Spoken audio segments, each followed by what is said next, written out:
Un discurso largo como la quinta que él tiene en Chiapas, ya saben, ahí donde se va a jubilar, pero aprovecha no solamente para hacernos como todo informe de gobierno de todo presidente del pasado, priista, panista, viejo estilo, nueva guardia, neoliberal, anticuado, del desarrollo desestabilizador o estabilizador. ¿Qué importa? El asunto es que cayó una lluvia aburrida de datos, de cifras, de números, se va perdiendo sentido, pero a cada rato lo iba repletando con su estilo, ya sea con las frases, los toman para que aprendan, me canso ganso, todo lo que se quiera saber, pero con un recuento básicamente de lo que fue su propia transformación, su revolución, porque así comienza justamente el discurso, hablando de las transformaciones de México para aterrizar no en un informe de gobierno o en el último informe de gobierno, sino en la entrega de los cimientos de una transformación, porque él decide buscar su propio lugar en la historia, y su lugar en la historia está con esos transformadores que él cita, desde Hidalgo, Morelos y Benito Juárez. Democracia verdadera, poder del pueblo.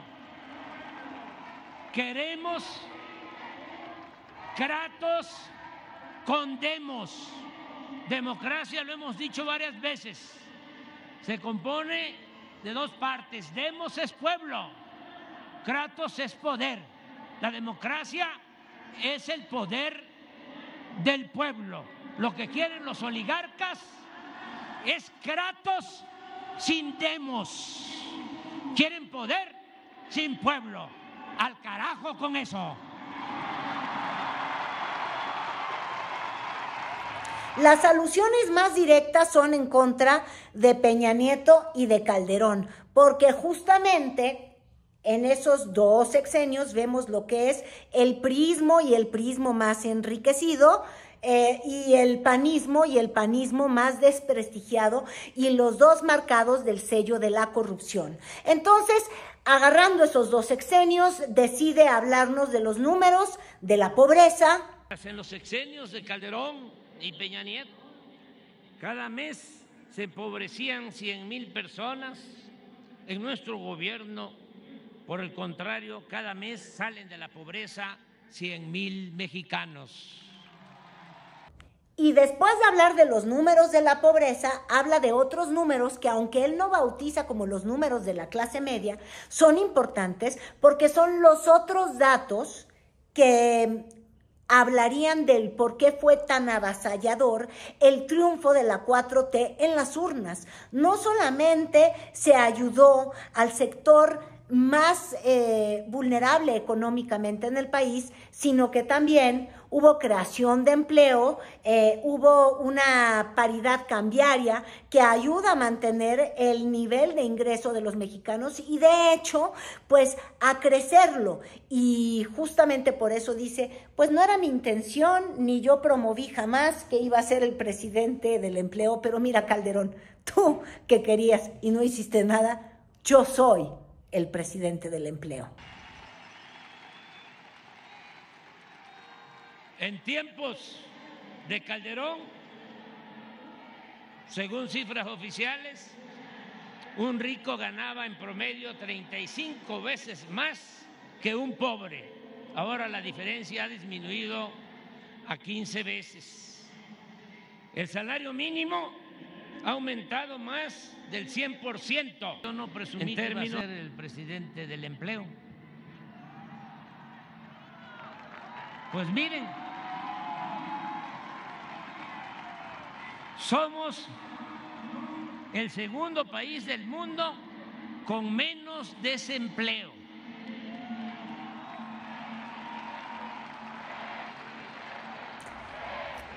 Y fue todo un recorrido largo de minutos, porque finalmente es el recorrido de lo que el presidente cree que ha sido la herencia que él deja una casa muy bien hecha, casi así lo dice, a Claudia Sheinbaum. Esta herencia viene con todos los programas de bienestar, con las ayudas a los adultos mayores, con programas emblema como Sembrando Vida, con remesas sin comisión, con becas para hacer que los jóvenes se queden en la escuela, que es parte de los abrazos contra los balazos, con sus jóvenes construyendo el futuro, con precios de garantía al campo, con Liconza, con el IMSS Bienestar, con su Dinamarca.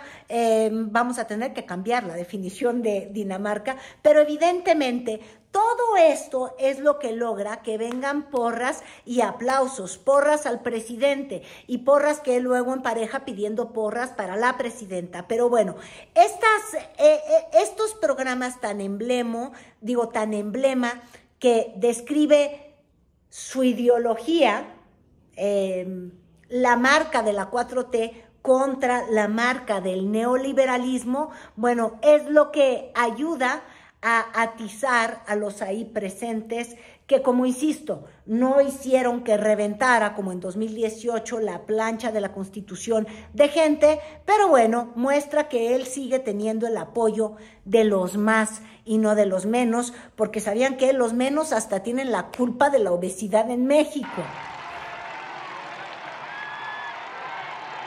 Hemos sostenido y comprobado que funciona el principio de que por el bien de todos, primero los pobres.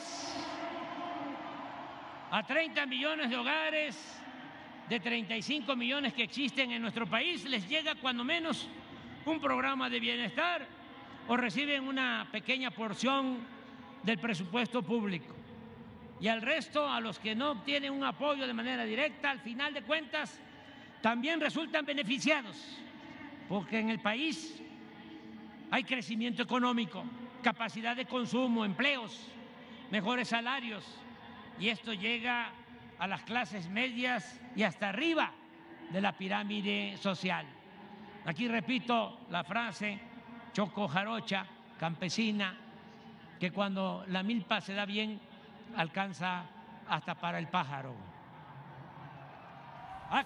Y le gusta tocar esos temas que más crispan y ponen enojado a la oposición. Quizás porque sabe que cuando los hace reaccionar en esos temas, les va a propiciar el ánimo de sacar todo la falta de autocontención para no meter la pata en términos de clasismo, de racismo y de xenofobia. Y entonces por eso les empieza a meter por ahí, bueno, la gente se enferma en sábados y domingos, yo sí los volví a ver, les mete el tema de la mega farmacia, les mete el tema también de los médicos cubanos, porque sabe que es como echarle una carnada a alguien que no tiene contención. Por eso yo insisto, él le gusta atraer estos temas que parece que le son muy negativos, sabiendo que la respuesta de sus peores críticos va a detonar otros temas de conversación que se volcarán sobre ellos, sobre su racismo, su clasismo, su xenofobia y su tendencia a meter la pata porque su lengua es larga y su cola es todavía más kilométrica. Incluyendo a 5,000 médicos de la hermana República de Cuba, que les agradecemos mucho. Este último informe es también el balance de lo que hizo en términos de corrupción. Por ahí habrá mucho que cuestionar, porque él da por hecho que no ha habido corrupción en su sexenio, que todo ha sido miel sobre hojuelas, quizás lo de Segalmex como un pequeño tropiezo, pero da por decreto que la corrupción acabó y esas frases podrán quedarse resonando, porque todavía falta ver en los próximos años todo lo que va a surgir en torno a las obras que encabezó, y fueron la mayoría, los militares, y si ellos, porque finalmente se rigen bajo unas leyes que no son las leyes de la gravedad ni de los ciudadanos, ya sabemos que los verdes no son muy transparentes, pero ¿qué es lo que va a ocurrir cuando veamos cómo viven los militares que en este sexenio tuvieron todo, la construcción de los bancos del bienestar, tuvieron la protección de la sociedad a través de la Guardia Nacional, construyeron los aeropuertos, construyeron las carreteras, bueno, construyeron y deconstruyeron incluso el aeropuerto que se iba a tener en Texcoco? Entonces, estas vamos a enmarcarlas porque pueden ser las frases que se le regresen cuando esté por ahí en Palenque y no tan lejos en la hingada como para que no pueda escuchar lo que le van a querer achacar. Hemos podido hacer muchas cosas, entregar lo que al pueblo le corresponde, que son sus derechos sociales, porque hemos cortado de tajo con la corrupción en el Poder Ejecutivo.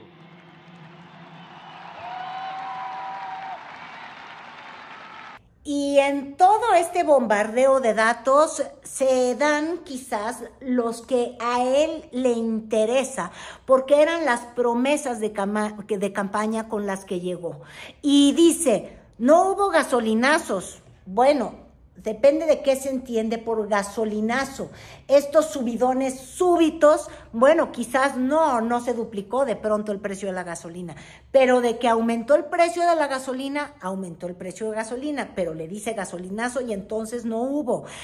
También dice que no aumentó el diésel, que no aumentó el gas, dice que hasta bajó los precios de algunos, habla de una inflación en 5.6% y dice que es increíble. Pide un aplauso porque dice que hay costo de la canasta básica sostenido y se hizo gracias al apoyo de las cadenas comerciales. Un aplauso medio guangón. Y luego, otra vez, cayendo en un vicio que yo de verdad no entiendo, que él siempre lo ha tenido desde el inicio de su gobierno, y son estos aplausos a las remesas. Para mí las remesas son el símbolo de mexicanos buscando el futuro fuera de su país, porque su país no les ofrece las mismas oportunidades. Pero bueno, el presidente le agradece a los paisanos porque sabe que allá el apoyo a la 4T, la verdad es que es considerable. Habla de México como el lugar favorito de los turistas.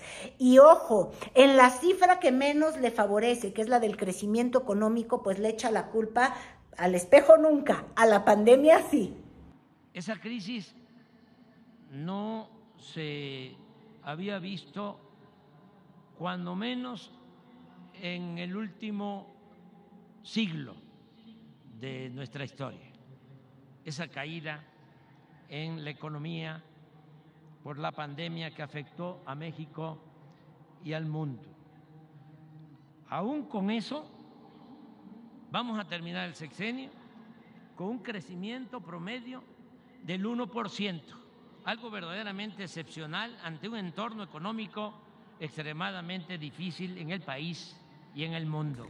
Y así como él habla de una revolución o una transformación en 6 años, desde su perspectiva histórica, porque les digo, él ya encontró su lugar en la historia, también dice que tenemos que tener una visión transformada del mexicano y que ya basta de complejos, somos una potencia, y obviamente ahí, pues la gente muy entusiasmada.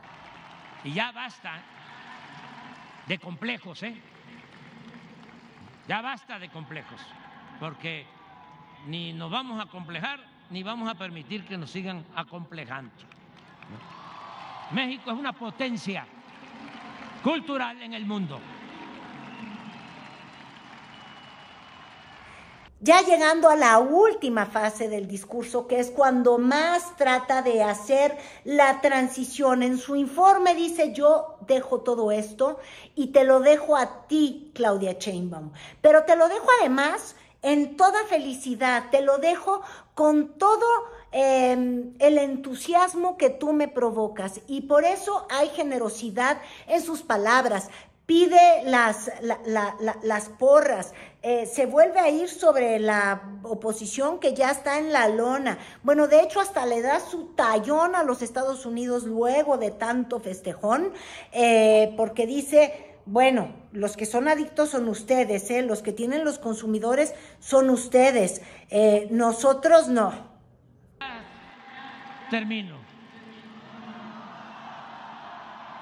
Se frenó la fiebre de entrega de concesiones mineras a empresas nacionales y extranjeras. No se otorgó ningún permiso para explotar minerales a cielo abierto. Tampoco se ha autorizado la siembra o la importación de maíz transgénico para consumo humano. Se prohibió la perforación de pozos de gas y petróleo crudo mediante fracking. Se emprendió una campaña para recuperar piezas arqueológicas y documentos históricos del país.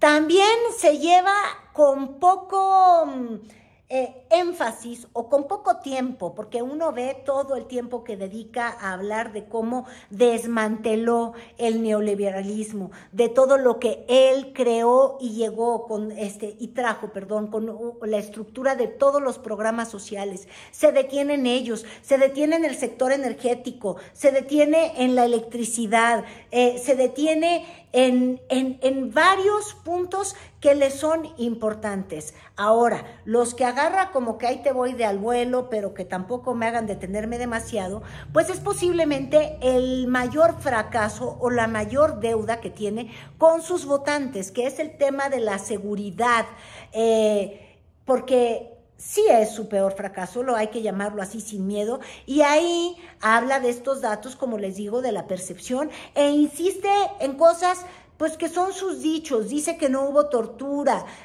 dice que el índice de la letalidad, y también dice que pues que se ha logrado revertir todo.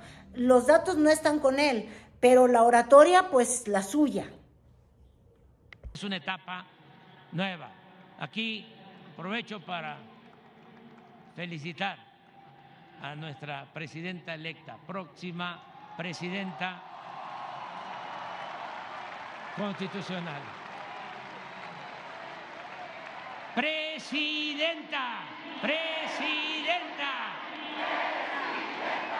presidenta, presidenta, presidenta.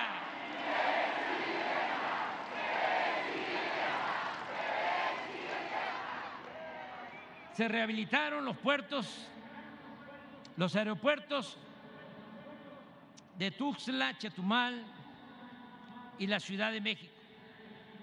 Se construyó el nuevo aeropuerto internacional Felipe Ángeles.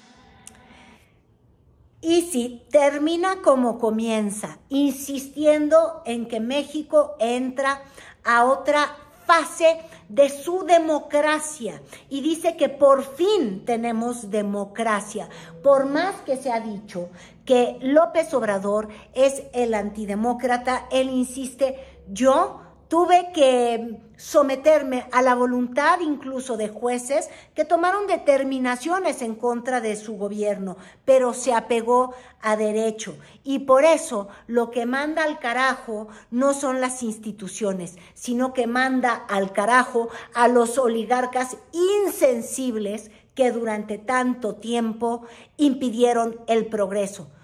Todo acaba donde empieza. Se hizo mucho entre todos y desde abajo.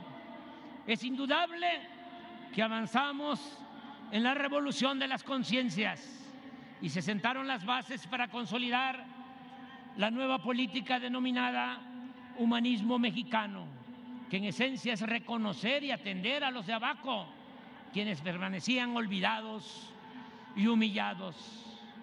Dejamos de manifiesto que el poder solo tiene sentido y se convierte en virtud cuando se pone al servicio de los demás. Pero aún con lo mucho que se ha logrado, todavía es notorio el atraso que padecemos por el largo y tormentoso periodo en que el gobierno estuvo en manos de oligarcas insensibles que nunca se preocuparon por el bienestar del pueblo y solo se dedicaron a saquear e impedir el progreso con justicia de quienes nacimos, vivimos en este paraíso llamado México.